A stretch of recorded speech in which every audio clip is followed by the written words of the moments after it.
We are witnessing one of the largest market disruptions in the history of cryptocurrencies right now. I want to discuss the SEC's new strategy to target proof-of-stake cryptocurrencies and Ethereum in this video. This is very startling. I would like to discuss the specific benefits this will have for the XRP Ledger and XRP, because folks, I believe this might have some really big ramifications in the future. Towards the end of the video, I also want to discuss something really intriguing that involves a CBDC that Ripple is designing in the US. Please remember to stay for that. It's something you won't want to miss. I want to start this video by discussing the SEC's recent move to target Ethereum because I found this to be rather shocking. I did not anticipate this at all when it dropped earlier today. I am perfectly aware that the Ethereum Foundation has had a lot of dubious activities in its early years. Though I am well aware that the ETH Foundation conducted a securities offering and an illegal initial coin offering, I never, in my wildest dreams, imagined that Ethereum would come under SEC scrutiny. And the reason the SEC was so involved in the Ethereum free pass was another reason I didn't expect they would take any action. They had a direct connection to the Ethereum corruption. Therefore, I didn't believe that the SEC would be able to pursue Ethereum in a way that would unearth their own skeletons or dig out their own tomb. I assumed the SEC would prefer to just close Ethereum's doors, forget about it, and move on. However, the way the market is currently acting suggests that may not be the case. We learned earlier today that the SEC is the body pursuing Ethereum, and numerous reports have surfaced since then. Eleanor Tarrant reported earlier today that it appears the SEC will attempt to corner Ethereum by arguing that, although it was previously acceptable, as we stated, it is now a security because it switched to a proof-of-stake basis. This is really shocking because it demonstrates how determined the SEC will be to prove that whatever cryptocurrency they can establish qualifies as a security. Additionally, pursuing proof-of-stake is a simple strategy to try and corner a sizable chunk of the market for securities. The majority of consensus models available are proof-of-stake models, not the XRP Ledger. Am I correct? Many other cryptocurrencies are proof-of-stake, even if they're not the Flare network or Bitcoin. It appears that the SEC is attempting to reverse course entirely, pursuing evidence of stake and asserting that this establishes the security of an item, and thereby seize a big chunk of the market. I think I have a few things to say about this now. To begin with, I do not believe Ethereum to be a security.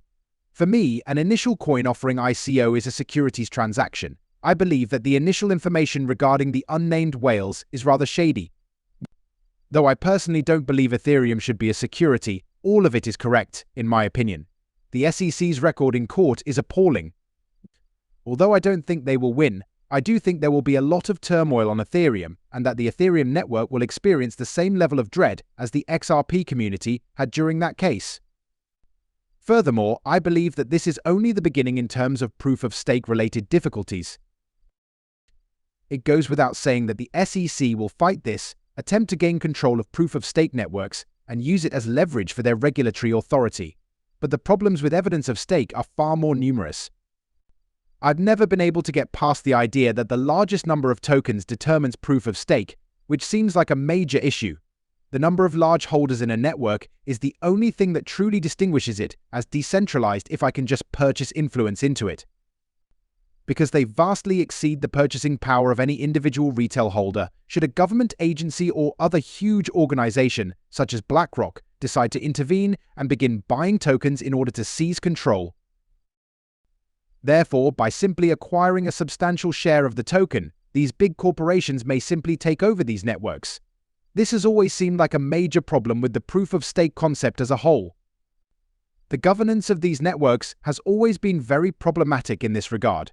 Therefore, I don't think the problems end with the SEC's attempt to classify it as a security. It appears to me that the proof-of-stake concept as a whole was destined to fail from the beginning and is essentially based on a house of cards. The good news is that this will drastically change the way the industry views tokens like XRP. The market will completely collapse if the SEC is successful in this endeavor. Consider it in this manner. At the moment, the XRP Ledger incorporates an EVM sidechain. The majority of Ethereum-based projects won't want to cope with the turmoil surrounding the SEC's upcoming lawsuit. They won't want to handle the drama of perhaps needing to register with the US SEC as a security. So what, plainly, could they do?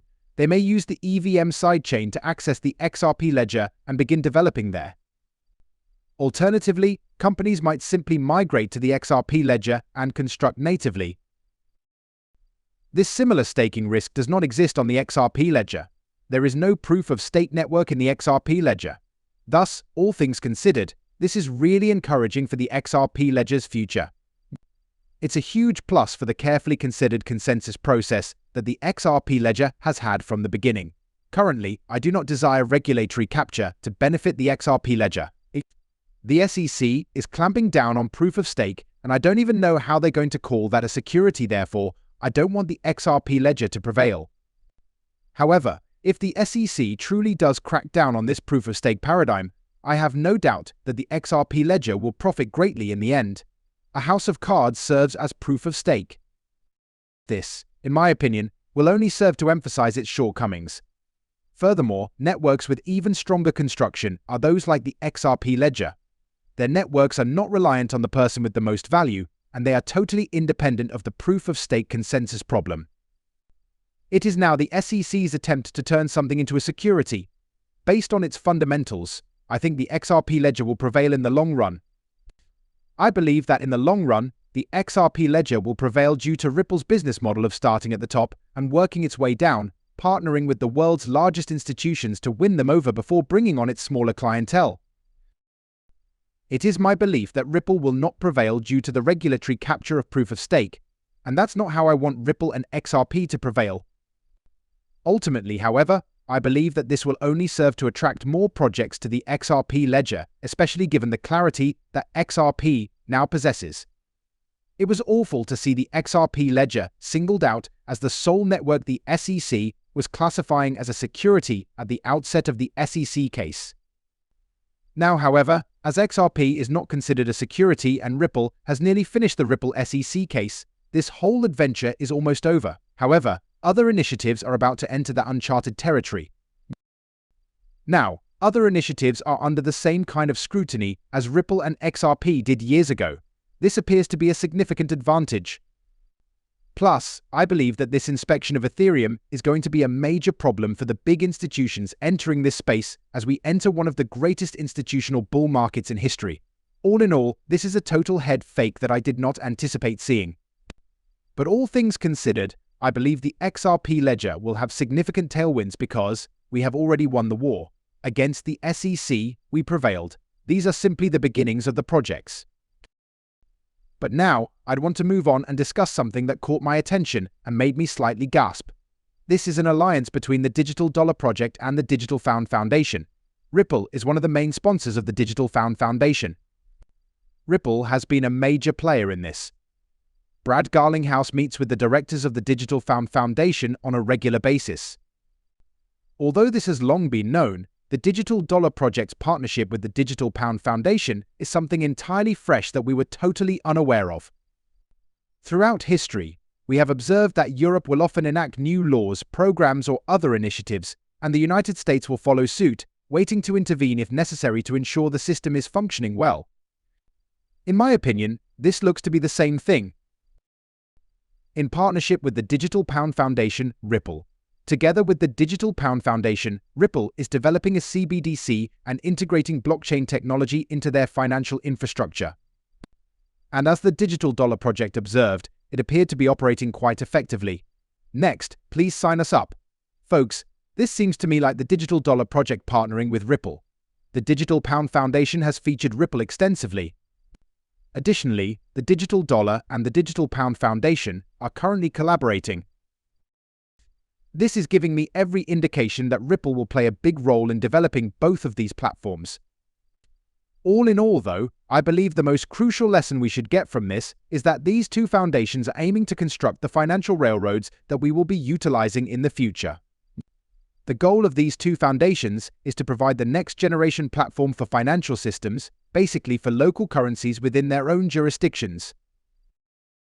The fact that Ripple is collaborating with these groups and has already assisted them in creating these systems demonstrates how significant Ripple will be in the system that we are moving toward.